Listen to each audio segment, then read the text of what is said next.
Moradores da Vila Tamer, em São José de Ribamar, interditaram a MA 203 hoje pela manhã. O protesto é contra a reintegração de posse da área. A comunidade resiste à saída da vila.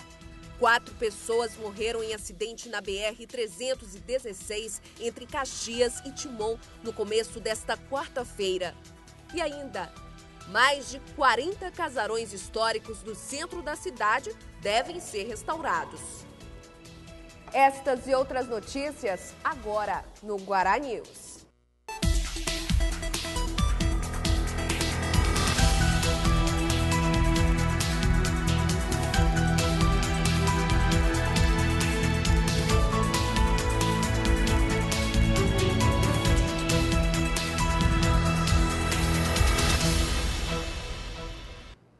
Boa tarde. A MA 203 foi interditada nesta manhã por moradores da Vila Tamer, que fica em São José de Ribamar. A manifestação foi contra a decisão de reintegração de posse da área. Os moradores queimaram pneus e galhos de árvores para interditar a MA 203, uma das principais rodovias da região metropolitana de São Luís. Os manifestantes bloquearam a estrada às 6 horas da manhã por conta de um aviso de reintegração de posse na área da Vila Tamer. O povo está querendo tomar o local onde 50 moradores moram. As pessoal, tem criança, tem idoso, tudo no meio da rua, jogado lá as coisas no meio da rua. Agora ele compareceu um ofício de justiça para derrubar as casas, tirar os moradores dentro da casa. Pareceu que ele garantiu, nas eleições, que lá ia ficar para os moradores.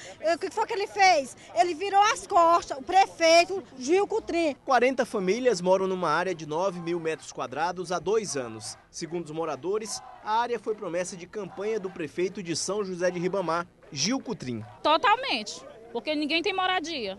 Vai prejudicar de todos os lados, porque todo mundo está com suas coisas na rua, ninguém tem casa. O mandado de reintegração de posse deveria ser cumprido hoje a partir das 7 horas da manhã e foi autorizado pela juíza da comarca de São José de Ribamar. Josiane, vocês não receberam nenhum aviso sobre isso? Não recebemos nenhum aviso. Quando chegou a ordem, já foi em cima da hora e a gente não tem para onde ir. A vida da gente foi aqui neste lugar e nós não temos para onde sair, não temos condição de sair. Depois de 3 horas de protesto, os manifestantes negociaram com a polícia militar. O Corpo de Bombeiros apagou o fogo e liberou a pista. Um representante da comunidade foi acompanhado da PM para conversar com a juíza que autorizou a reintegração de posse. Primeiro, vamos ter contato com a juíza de São José de Ribamar, que expediu a liminar. Quem vai dizer que vai ou não vai acontecer é a juíza. Por isso, nós vamos com a comissão de moradores até Ribamar ter contato pessoal com a juíza. A juíza Lívia Maria Costa Guiar ainda vai decidir se suspende ou não a reintegração de posse da área em uma reunião de conciliação entre os ocupantes e o suposto dono do terreno na próxima semana. Em nota, a Prefeitura de São José de Ribamar informou que se propôs a realizar um cadastramento social na área, mas que até o momento foi recusada pelos moradores da Vila Tamer. A Prefeitura ainda desmente a informação de que no ano passado teria garantido aos ocupantes o título de posse das terras. E ainda sobre a MA 203, que liga a capital ao município de Raposa, que fica em uma área que tem casas dos 2 lados. Então, o fluxo de pedestres é grande. A rodovia é considerada uma das mais perigosas e a falta de sinalização e acostamento contribuem para aumentar os riscos de acidentes. O fluxo intenso de veículos é um problema para a estrada que tem 2 pistas, uma em cada sentido, e não tem acostamento e sinalização para quem trafega pelo local. Quem mora nas proximidades deste trecho, por exemplo, denuncia a falta de segurança. Mas já teve muito acidente aqui, muitas mortes, entendeu? É muito perigoso essa rodovia aqui. E para quem anda a pé como você? Pior ainda, só viu como eu venho com as crianças aqui, entendeu? É um sacrifício que a gente passa aqui nessa rodovia todo santo dia, até esse carro matar a gente. Neste outro ponto, que dá acesso à cidade da Raposa, o ajudante de pedreiro Nelson Tavares circula de bicicleta e reclama do perigo. Tenho muito medo, até porque é o seguinte, é perigoso demais, ó. Muito trânsito. Cara de bicicleta, tem uns caras que não tem consideração. Aqueles caras que andam nesses carros aí não tem consideração com ninguém. Reclamação também para quem pilota motos pela estrada. Não se tem dados sobre a quantidade de acidentes no local, mas quase todos os dias, pessoas morrem na estrada. Rapaz, aqui é perigoso aqui, é perigoso. Perigoso, principalmente para motoqueiro, ó. E os carros não querem nem saber. Principalmente à noite, eles jogam o farol alto na gente, a gente que se vira. Este advogado, que mora na cidade de Passo do Lumiar, utiliza diariamente a rodovia para ir e voltar do trabalho e conta que são frequentes os acidentes na estrada. Demais. Ontem mesmo, rapaz, eu trafegando aqui sentido centro, o que aconteceu? Se eu não tivesse ido devagar, eu tinha passado por cima de uma moto que bateu em um cachorro, porque ele não tinha opção nem para a direita nem para a esquerda, porque não tinha acostamento, né? E também, você vê, é uma mão que o tráfego está muito grande agora, todo mundo querendo passar, né? Por aqui, cortando por causa do tráfego que é muito intenso, né? Os engarrafamentos. Um acidente hoje pela manhã na BR-316, entre Timon e Caxias, provocou a morte de 4 pessoas e outras 3 ficaram feridas. 2 veículos se chocaram de frente a 5 quilômetros da entrada de Timon. Além da PRF, o Corpo de Bombeiros e policiais militares trabalham no resgate dos feridos. O número de infrações de trânsito de motoristas usando o celular enquanto dirigem só nos primeiros 6 meses deste ano está bem próximo ao registrado em todo o ano de 2012. O Departamento Nacional de Trânsito alerta que os riscos de acidentes desta imprudência, dirigir falando ao celular ou escrevendo mensagem de texto, são semelhantes a dirigir sob efeito de álcool. Segundo dados do Detran, em 2012, foram mais de 9.500 flagrantes registrados durante todo o ano. Mais de janeiro de 2013 até hoje, o Detran já notificou mais de 8.000 condutores por dirigir falando ao celular. Uma das causas desse crescimento, a crescente frota de veículos, né? Hoje em dia tem mais veículos, tem mais pessoas conduzindo, entendeu? E, infelizmente, esses novos condutores ainda não perceberam o risco que eles correm dirigindo falando ao celular. Estatísticas mostram, por exemplo, que falar ao celular, entendeu, é tão perigoso quanto você dirigir alcoolizado. Entendeu? De acordo com o Código Brasileiro de Trânsito, a ação é considerada uma infração média com multa de R$ 85,13, além de 4 pontos na carteira. O valor da multa não assusta os condutores, mas a infração é um dos motivos de acidentes graves no trânsito. É uma questão de consciência também. As pessoas têm que ser um pouquinho mais prudentes, né? Não é tão difícil conduzir veículo na cidade de São Luís. O que torna mais difícil são pessoas imprudentes, inconscientes, que não sabem assumir suas responsabilidades e que acabam atrapalhando a si mesmo e atrapalhando o fluxo normal dos carros. E não é preciso uma abordagem direta do agente de trânsito para que o condutor seja multado quando fala ao celular enquanto dirige. Basta uma simples observação do flagrante que a multa chega direitinho em casa. O agente de trânsito, enquanto agente, ele é um representante do poder, né? No caso, o poder municipal, e ele incide sobre si a fé pública, né? Então, ele como fiscalizador e orientador, ele é uma testemunha principal de qualquer ocorrência. Uma força-tarefa vai investigar assassinatos em presídios do estado. A comissão formada por delegados deve ser oficializada hoje em reunião com o secretário de Segurança, Aloysio Mendes, e o secretário de Justiça e Administração Penitenciária, Sebastião Uchoa. A comissão vai investigar se houve ou não a participação de servidores em mortes e fugas nos presídios do Maranhão. A seguir, casarões históricos do centro da cidade devem ser restaurados.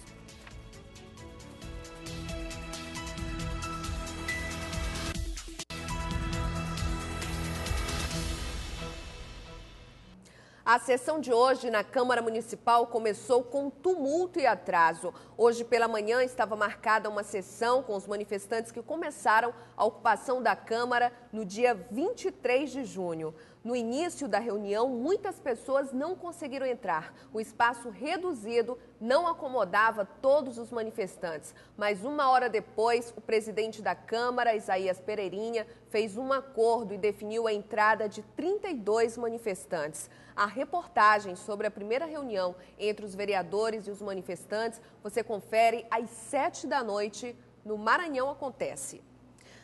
Mais de 40 casarões históricos devem passar por restauração a partir do próximo ano. O projeto de recuperação do patrimônio arquitetônico de São Luís faz parte do programa do governo federal.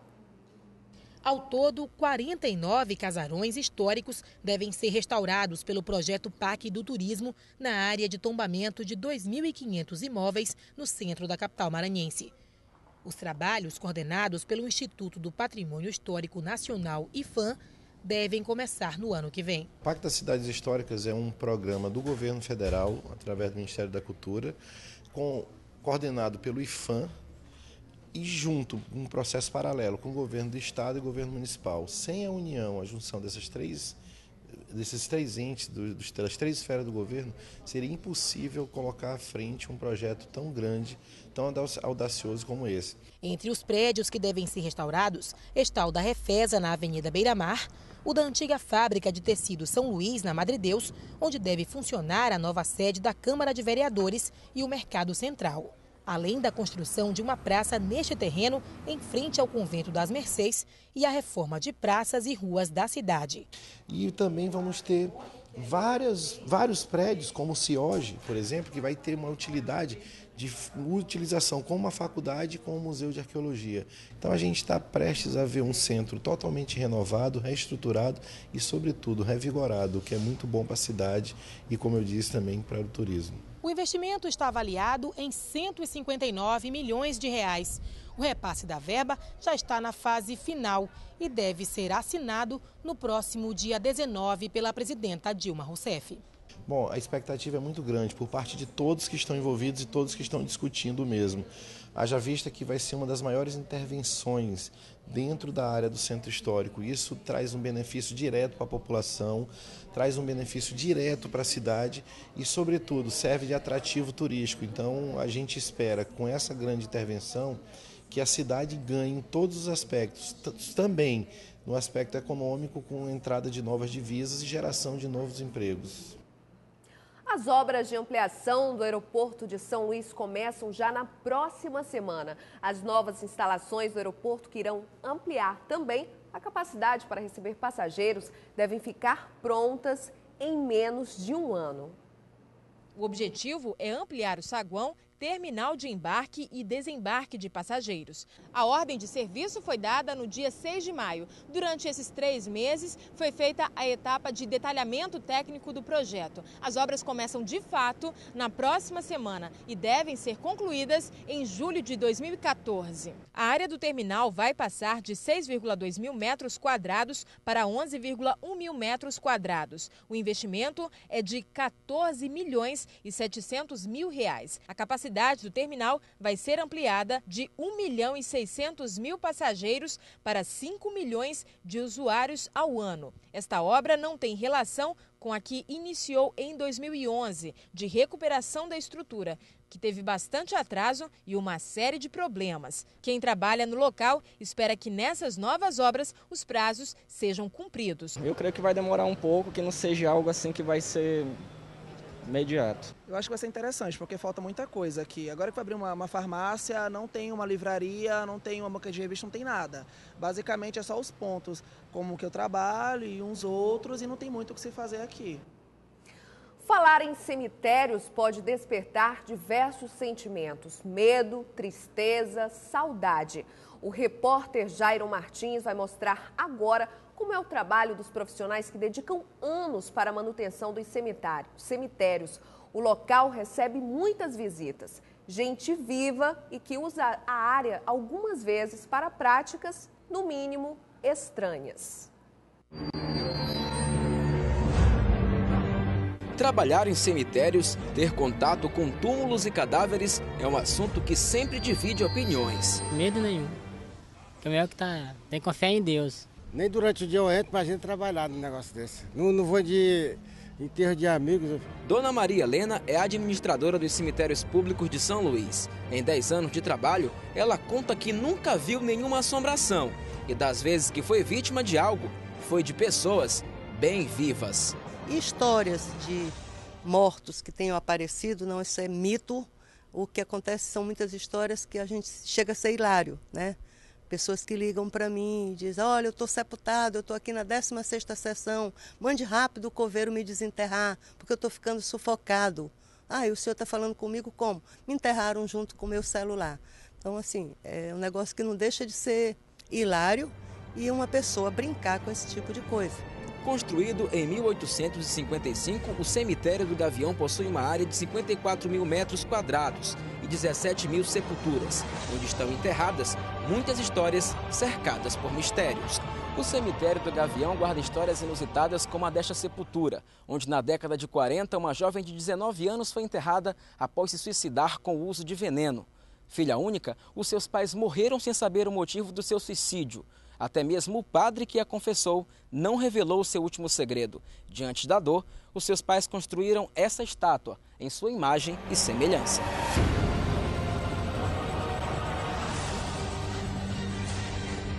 Esta outra sepultura estava desgastada pelo tempo. O filho dos falecidos, que morava nos Estados Unidos, veio a São Luís para reformar o túmulo. Após um ano, o filho foi enterrado no mesmo lugar.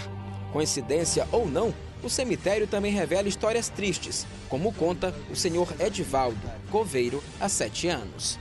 Uma criança, foi o sepultamento da avó dela, ela era criada com a avó, entendeu? E na hora do sepultamento foi muito doloroso para mim, eu como coveiro, eu senti muito.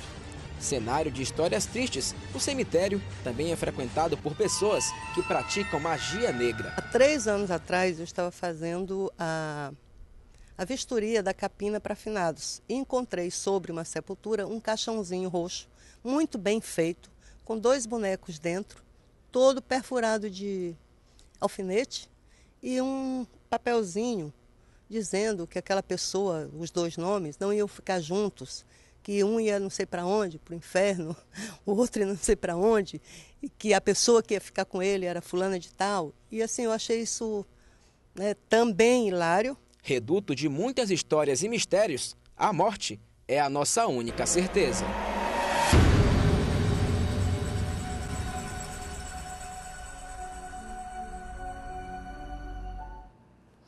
No próximo bloco, realizado o primeiro casamento homoafetivo do Maranhão.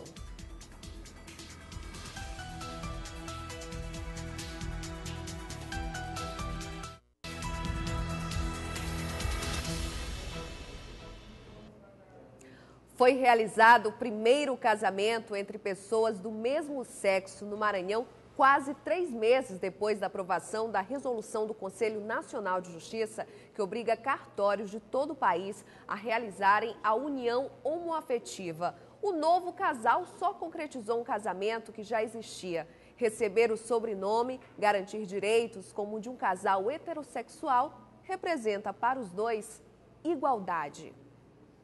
A partir desta data, Ruber Paulo da Silva Marques passará a ser Ruber Paulo Marques de Souza e Armando de Souza Filho, Armando de Souza Marques. Os noivos se conheceram em São Paulo, onde Armando morava. Movido pelo amor, ele veio morar em São Luís, onde há 5 meses ele e Ruber mantêm uma empresa de produção cultural. Para Ruber, a cerimônia é bem mais do que a oficialização de um casamento. É a celebração do amor e da igualdade. Bom, na verdade, o formato da relação, do relacionamento, né, a logística da história não muda. O que muda é o posicionamento da justiça, isso nos assegura dos nossos direitos, eu acho que isso nos iguala enquanto cidadãos, né, o que a gente sempre diz, isso na verdade não fere nenhum direito, nem de nenhum heterossexual, de nenhum cidadão, de nenhum tipo de segmento, orientação, opção, enfim. Na verdade, só nos iguala. Sentimento compartilhado por Armando, que na semana passada recebeu amigos e a família, que mora em Minas Gerais, para a festa de casamento. A realização de um sonho. Eu venho de uma família onde o principal ideal era a constituição de uma família. E eu também vou, com o Ruber, constituir essa família. Para o juiz responsável pelo primeiro casamento homoafetivo na comarca de São Luís, além de ser um marco para a sociedade maranhense, a união faz parte do reconhecimento de direitos civis e da liberdade ao amor. é importante que se dê a ênfase ao amor, ao afeto que existe entre as pessoas. Pode ser de qualquer sexo. Não se pode criticar ou reprovar a orientação sexual de quem quer que seja. E foi com esse sentimento de garantir direitos iguais aos cidadãos que o juiz Jesus Guanaré declarou selada a união do casal. Armando agora só pensa em aumentar a família. A gente não sabe ainda como a gente vai fazer. Eu tenho muita vontade de ser pai por conta própria. O Ruber não tanto, mas ainda é um trabalho que vai sendo amadurecido aos poucos. Mas quem sabe adoção, enfim, a gente vai ver que meio a gente usa para que isso aconteça. Até o dia 27 de agosto, na Galeria Majorasca, na Avenida Litorânea, o artista Wilson Moraes vai expor as telas que retratam o cotidiano de muitos maranhenses. A arte dele já foi apreciada em vários lugares do Brasil. Ele é um artista que se inspira na própria terra e no dia a dia da população maranhense. Pescadores, quebradeiras de coco, em cada quadro, uma demonstração de arte e criatividade. Esse tipo de tema que eu me admiro muito e eu me baseio e crio muito esse tipo de trabalho. Porque são os trabalhos são as pessoas que eu vejo uns trabalhos muito dedicado, né? Ele começou aos 17 anos. As obras em óleo sobre tela carregam as características e elementos do expressionismo. Com o uso de cores fortes e vibrantes, o artista Wilson Moraes busca uma aproximação com as artes primitivas. O pintor explica que isso se deve à forte influência dos professores, principalmente no que se refere à perspectiva e ao estilo de cores. Procurei adotar essa técnica, eu acho muito bonita, porque inclusive é puxando do meu estilo, que é da técnica expressionismo, que eu vejo como uma coisa que é de mim mesmo. Então o pessoal não vai comparar, eu vi uma semelhança daquele trabalho de outra pessoa. Fora do estado, já mostrou seus trabalhos em Belém, Rio de Janeiro e São Paulo. Depois de uma temporada fora, voltou ao Maranhão, onde está há 4 anos.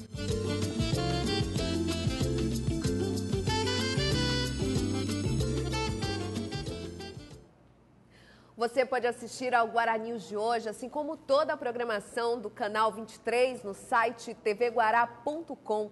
Uma excelente tarde para você e amanhã a gente se vê.